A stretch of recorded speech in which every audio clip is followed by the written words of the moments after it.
So we've already done a review of the Model O wireless from Glorious PC Gaming Race, but I felt like it needed a follow-up review. Typically in the past, I've used a lot of ergonomic gaming mice like the Razer Death Adder lineup. I've used quite a few of these and was a really big fan of it. But after doing the Model O wireless review and trying to go back to that, it just didn't feel right anymore. So 2 months later, and the Model O wireless is still my main mouse for both editing and gaming, and it just feels a lot better. The lightweight ambidextrous design is something that I've grown quite accustomed to, and I think that this is just a great feeling mouse. And at $80, it's still just a heck of a deal for everything you're getting for that price. So let's dive in and take another closer look at the Model O wireless. Thanks for watching 9 to 5 Toys. Be sure to like, subscribe, and enable notifications with the bell icon so you don't miss any upcoming videos. Hey everyone, I'm Jordan with 9 to 5 Toys. So I used to be a really big fan of ergonomic mice like the Death Adder. I felt like it fit my hand really well and could easily rest on there. But after trying something else and really enjoying the ambidextrous design of the Model O wireless, this has just kind of felt too big for me now. Part of that might be the weight difference. I mean, it's not a huge difference, but the Model O wireless is 69 grams, while the Death Adder V2 Pro comes in at 88 grams. But really, I think it comes to a combination of the weight, but then also the smaller, slimmer design on the Model O wireless is just making it a lot easier to move around my mouse pad.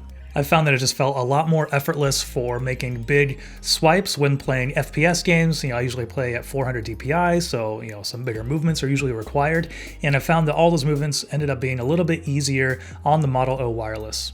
Of course, this isn't the lightest weight ambidextrous mouse out there now. Logitech has their Pro X Superlight, which is definitely worth a look if the lightest mouse is something that you're after, but you are going to be paying quite a bit more for that. That comes in at $150, so almost double what the cost of the Model O wireless is.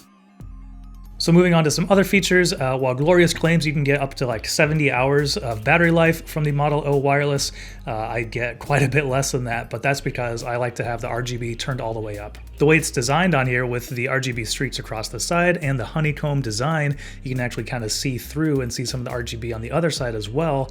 It really matches my drop alt keyboard pretty well, and so I like to have the brightness turned up on there so I kind of have both of those going at the same time. And so while that battery life will typically get me through a day, typically through a work day, and if I'm doing some gaming afterwards into some gaming, it pretty much won't get any more than a day. I'll usually start to see the light flashing red, meaning that it needs to be recharged by the end of the day. So oftentimes what I'll do is I'll just plug it in while I'm doing some video editing during the day, and then if I am ready to game later in the evening, I'll just unplug it and it's ready to go. But thanks to Glorious's awesome cable, it really isn't even that big of a deal if you do have to plug the mouse in and game with it plugged in. Because it's so lightweight and flexible, there have often been times where the mouse has been plugged in and I haven't even realized it. Occasionally when I am doing those large FPS sweeps in gaming, sometimes I'll notice it a little bit, but without even using a mouse bungee, most of the time during most situations I can't really even notice that it is plugged in. So both wired and wireless, I've just been really impressed with the performance of the Model O wireless. Now it's not all perfect. Over time the scroll wheel has developed a squeak, which isn't the worst thing, but it can be kind of annoying.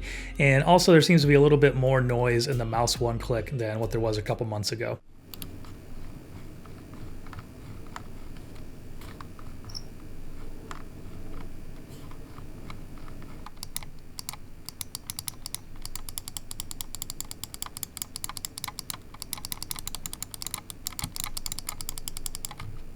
So everything functions, completely fine, and it's not an issue, but it is a little bit annoying.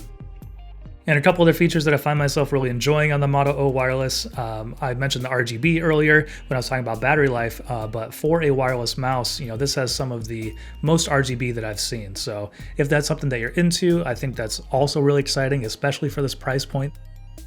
But then the other thing that I really enjoy is the feel of the mouse click. It's a little bit heavier than what the Death Adder V2 is, which I actually find myself enjoying. Sometimes, I don't know if I have twitchy fingers or something, but sometimes I can kind of, misclick my mouse when I don't usually intend to, when I'm holding a corner in Escape from Tarkov or something like that. But because these are a little bit heavier, I really haven't noticed that being an issue while using this mouse. So the cherry on top of this is, really that $80 price point. you know, that undercuts the Death Adder V2 Pro, which obviously is an ergonomic mouse, so it's not quite the same. But this comes in $130, and Razer's own Viper Ultimate, which is their ambidextrous design, weighs a little bit more, and then also comes in at $130. So this is just incredible what Glorious is offering here for the price point, in my opinion. You know, it's lacking some of the crazy technology that some other mice are coming out with these days. Like the Death Adder V2 Pro does have like the optical switches, and then Razer just came out with their crazy fast mouse with like the 8,000 hertz polling rate, and the Model O wireless just has 1,000 hertz, which should really be fine for most people. You're probably not going to notice a huge difference. But because of that, kind of keeping it, you know, more in the reasonable technology range, I really think that's why Glorious can keep that price point so low. So overall, wrapping up here, I just wanted to make this follow-up video because I didn't really expect to like this mouse as much as I do, but this is the one that I've been using the most, and it spends the most time on my desk because it's the one that I've been enjoying the most and has been feeling the best in my hand. This mouse really has changed what I, kind of thought that I wanted in a gaming mouse. I used to be a really big fan of the ergonomic mice, but then after using this one, going back to the Death Adder just didn't feel right for my for most of my use. Now I've converted over to ambidextrous designs, and I'm really happy with the Model O wireless. And that'll wrap it up for our follow-up review of the Glorious Model O wireless. Let us know what you think about it down in the comments below. Thanks for watching. If you enjoyed this video, please give it a thumbs up and consider subscribing. This is Jordan with 9to5 Toys.